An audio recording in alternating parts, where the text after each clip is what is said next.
Boa noite, segunda-feira, 13 de junho, o dia mais frio do ano. A gente traz a previsão do tempo para esta semana e fala também da inflação que chega à sua mesa. Vamos saber do economista Fernando Pinho por que produtos essenciais na alimentação do brasileiro estão com um preço tão alto.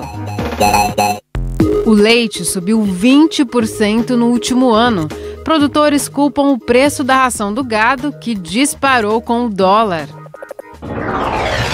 Alunos e professores do curso de Educação Física da Unesp em Bauru esquentaram o domingo de crianças do Bela Vista com um festival de brincadeiras.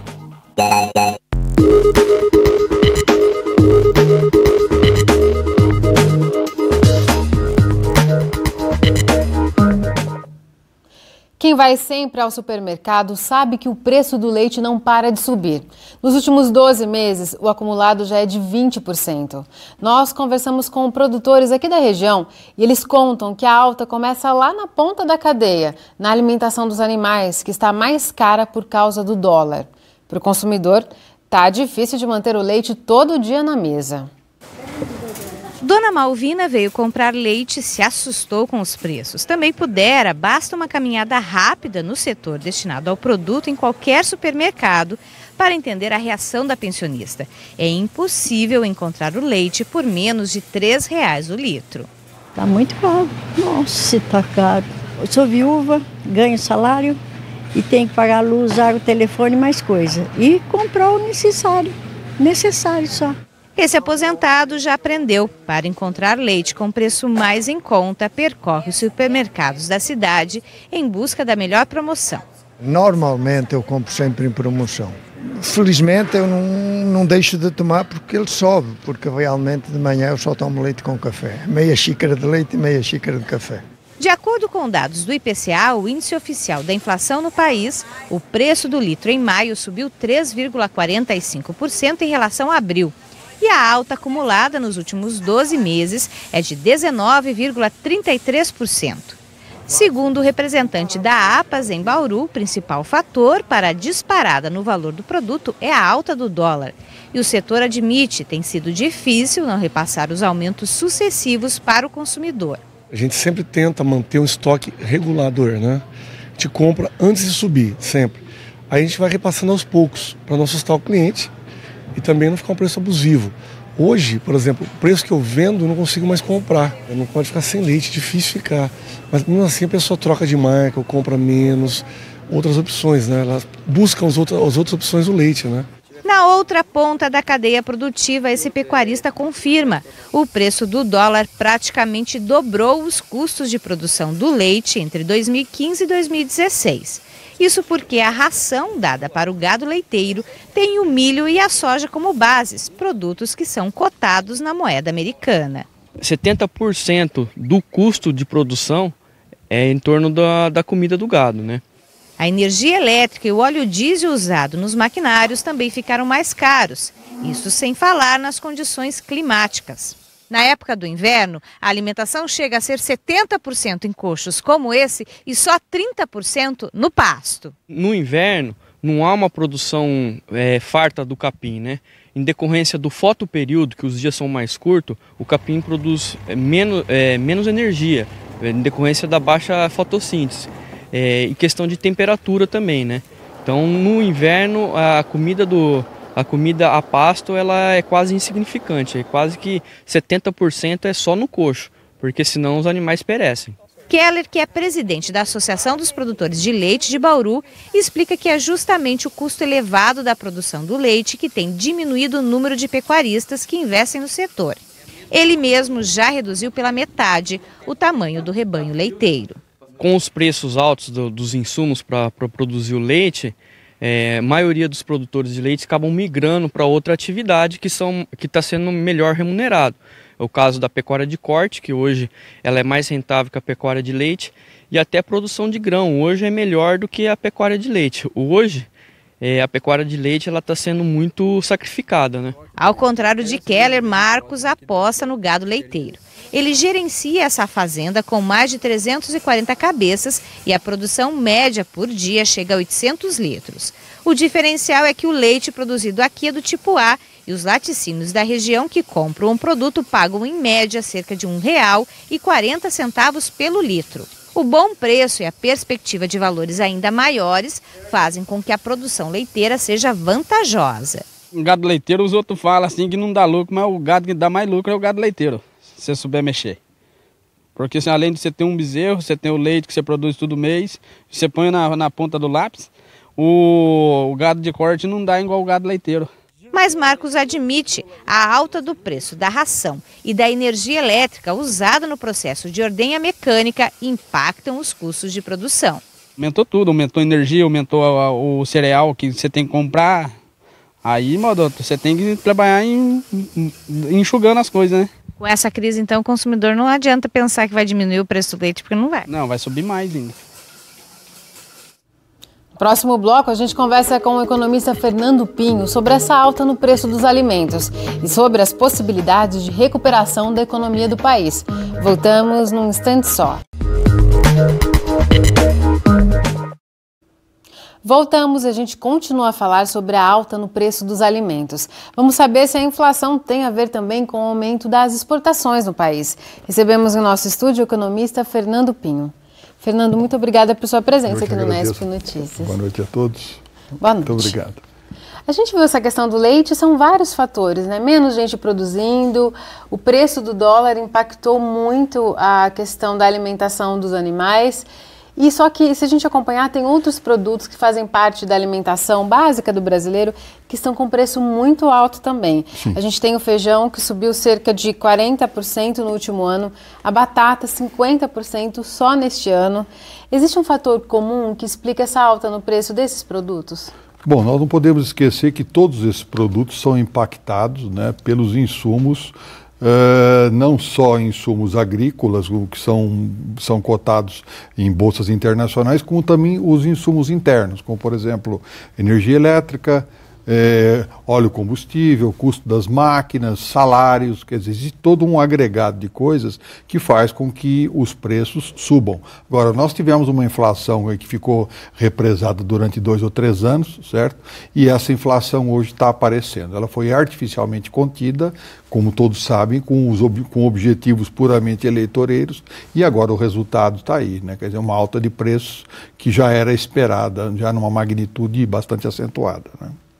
Leite, feijão, batata são alimentos básicos. Tem como a população driblar esses aumentos? E o que as pessoas podem fazer? Bom, não existem muitas opções para o consumidor, além de procurar opções nos supermercados, né? Como é aquela velha oferta e procura. Agora, mesmo isso não vai fazer com que as pessoas consigam grandes variações de preços, né? Quer dizer, às vezes não vale a pena correr a cidade inteira para comprar 1 quilo de feijão, 1 quilo de açúcar, alguma coisa desse tipo, né?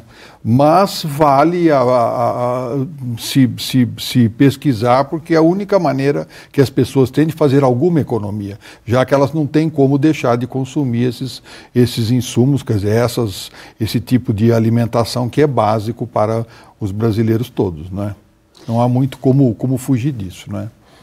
Tem um outro fator muito claro na nossa economia, eu queria saber a sua visão se isso tem tido um impacto relevante no preço do mercado interno, que é o aumento das exportações. Sim. O Brasil, no mês de maio, teve o melhor resultado na balança comercial desde que é feita a medição histórica. Isso acaba impactando os preços aqui? Ou seja, o produtor prefere vender lá fora do que aqui dentro? Olha, a melhora da balança comercial, nesse caso, não é um fator positivo. Por quê? Porque o Brasil poderia também estar importando mais para poder exportar produtos agregados, né? Então, o que acontece? Isso é decorrência do quê? De uma melhora artificial na taxa de câmbio. Eu não acredito que ela fique nesses patamares, e com isso se cria uma possibilidade melhor para o produtor exportar. Mas o Brasil deveria ter uma balança comercial mais equilibrada, porque a maioria dos países do mundo importa muito, mas também exporta muito, né? Então isso não é um número que nós possamos festejar. Isso está muito mais voltado para a fraqueza da nossa moeda e da demanda no mercado interno.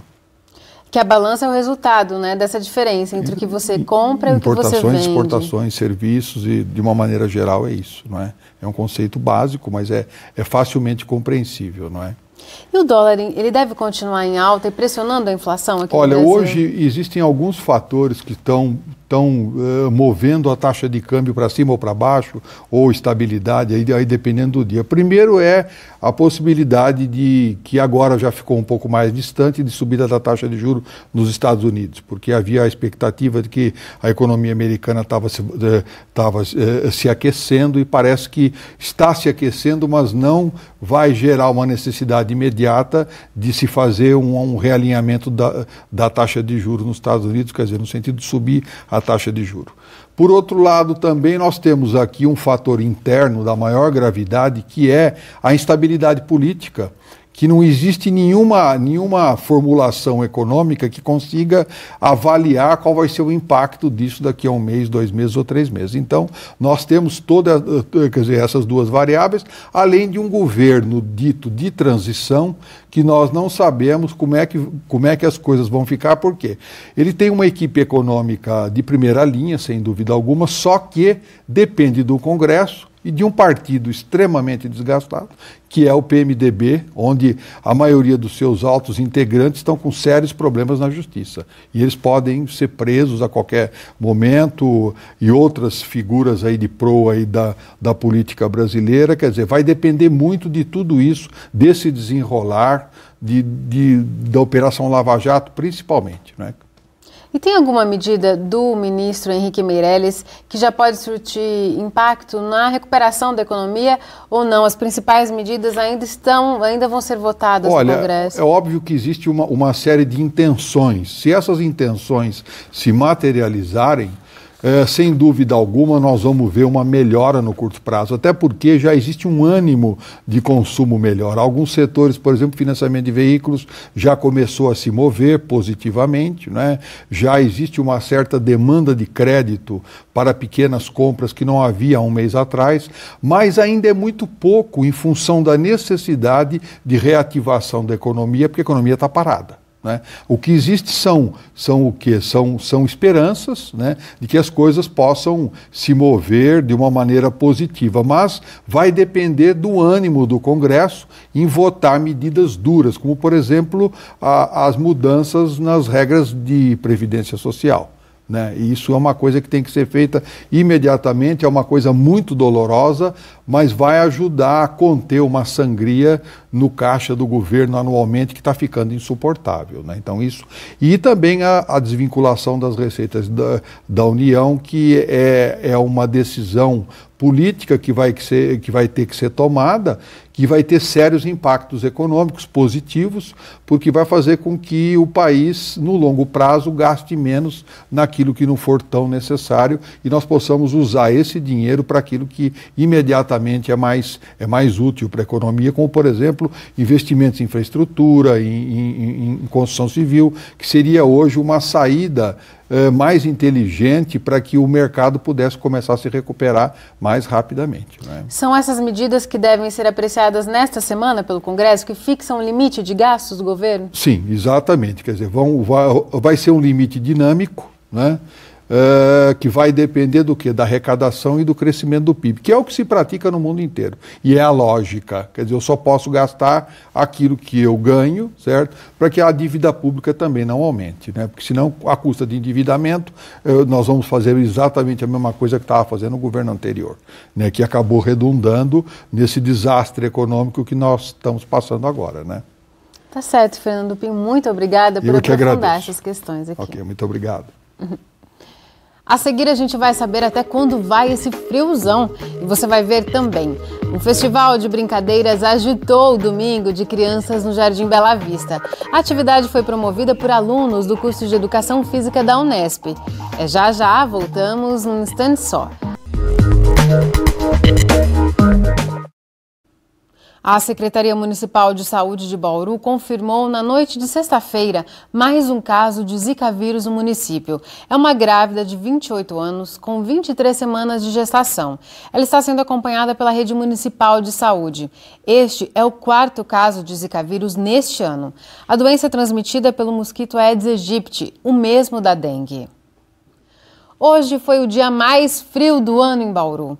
Às 5 para 7 da manhã, o IPMET registrou 4,4 graus. É a temperatura mais baixa dos últimos 3 anos na cidade.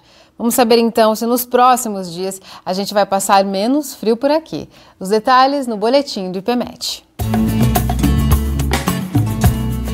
A previsão aqui de temperatura em elevação, né, até o final de semana. Tivemos as temperaturas mais baixas do ano no final de semana. Uma estação registrou 3,4 ontem e 4,2 hoje. A nossa estação 4,7 ontem e 4,4 graus hoje.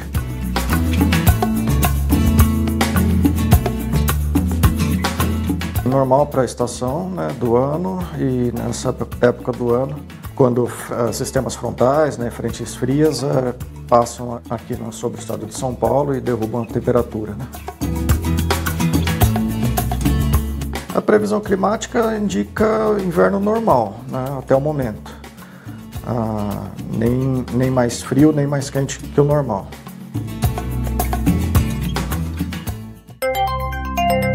Tempo firme em todo o estado de São Paulo nesta terça-feira.